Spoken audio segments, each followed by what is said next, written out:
तर भाजपने सत्तेचा पुरेपूर वापर केलाय अशी टीका सपकाळ करतायत। नगर परिषदांमध्ये मिळालेल्या यशासंदर्भात हर्षवर्धन सपकाळ यांनी ही प्रतिक्रिया दिली आहे।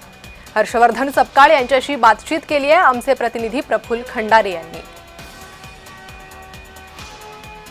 नगरपालिकेच्या निवडणुकांचे निकाल हाती येत आहेत आणि त्या संपूर्ण निवडणुकींच्या निकालामध्ये भाजपाने मोठ्या प्रमाणावर सरशी घेतलं या ठिकाणी पाहायला मिळतं। नेमकं काँग्रेस मोठ्या प्रमाणावर पिछाडी पडली, त्याचं काय नेमकं कारण आहे ते जाणून घेऊ आपण। आपल्यासोबत प्रदेशाध्यक्ष हर्षवर्धन सपकाळ आहेत। तर स्वागत आहे तुमचं जय महाराष्ट्रामध्ये। आणि मला सांगा की मोठ्या प्रमाणावर भाजपाला हे यश मिळतंय, काँग्रेस खूप बॅकफुटवर पडली।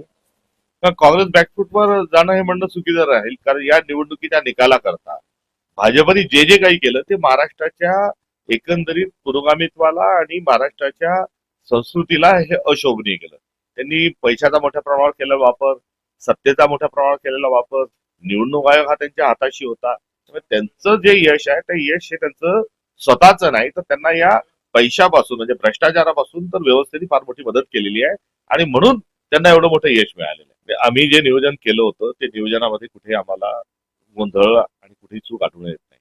आम्ही या निवडणुकीमध्ये स्थानिक पातळीवर नेत्यांना आणि आमच्या जिल्हा संघटनेला हे अधिकार सर्व अधिकार प्रदान केले होते आणि त्या अनुषंगानंच आम्ही ही निवडणुकीला सामोरं गेलो आणि त्यामुळे ही आम्हाला एवढ्या वाईट परिस्थितीत आज बुलडोजर चालवल्या जाते लोकशाहीवर, अगदी समोरच्याला सर्व बाजूंनी जे आहे ते कॉर्नर करण्याचा प्रयत्न हा आज केला जात आहे आणि असं असताना आमचा कार्यकर्ता आमचा पक्ष त्या ठिकाणी लढला आणि तेच नियोजन आमचं योग्य होतं। हे आजच्याही निकालानंतर आमचं असणार आकलन आहे।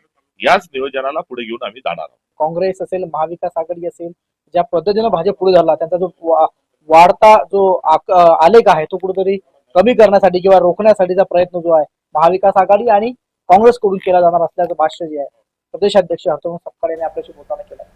प्रफुल्ल खंडारे, जय महाराष्ट्र, बुलढाणा।